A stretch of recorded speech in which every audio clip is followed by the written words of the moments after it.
Hyderabad Chiranjeevi charitable ట్రస్ట్లో రక్తదాతలు megastar Chiranjeevi సత్కరించారు. వారితో కాసేపు ముచ్చటించారు.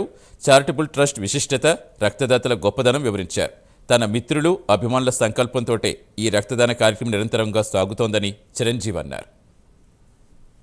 చిన్నటి మిత్రుడు ఇప్పుడు బ్లడ్ బ్యాంక్లో CEO ఉన్నాడు. అలాగే మరొక మిత్రుడు శ్రీజోస్ నాయుడు, ఈయన CFOగా ఈ బ్లడ్ బ్యాంక్కి తన సేవలు అందిస్తున్నాడు. సార్ మీకు అందరికీ తెలుసు, స్వామినాయుడు అలుపెరగని సైనికుడిలాగా మనల్ని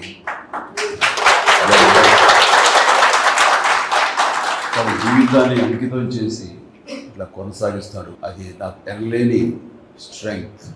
వీళ్ళందరూ నాకు వెన్నుదన్నుగా ఉండి ఈ కార్యక్రమం, ఈ బ్లడ్ బ్యాంక్, ఇతర సేవా కార్యక్రమాలు ఏది తలపెట్టినా సరే సజావుగా ముందుకు సాగడానికి మీరందరూ కూడా నేను సైతం అన్నట్లుగా మీరందరూ ముందుకు రావటం, కాబట్టి ఇది ఈ రోజున ఒక నిరంతర జీవనదిలాగా ఈ సేవా కార్యక్రమం సాగిపోతూ రేపు పొద్దున మనం ఎక్కడున్నా, ఎలా ఉన్నా, ఏమైనా ఈ సేవా కార్యక్రమం మాత్రం ఆగదు.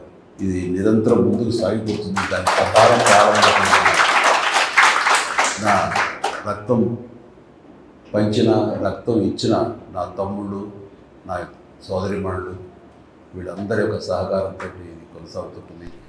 ఇది జీవితంలో నాకు ఎనలేని సంతృప్తి.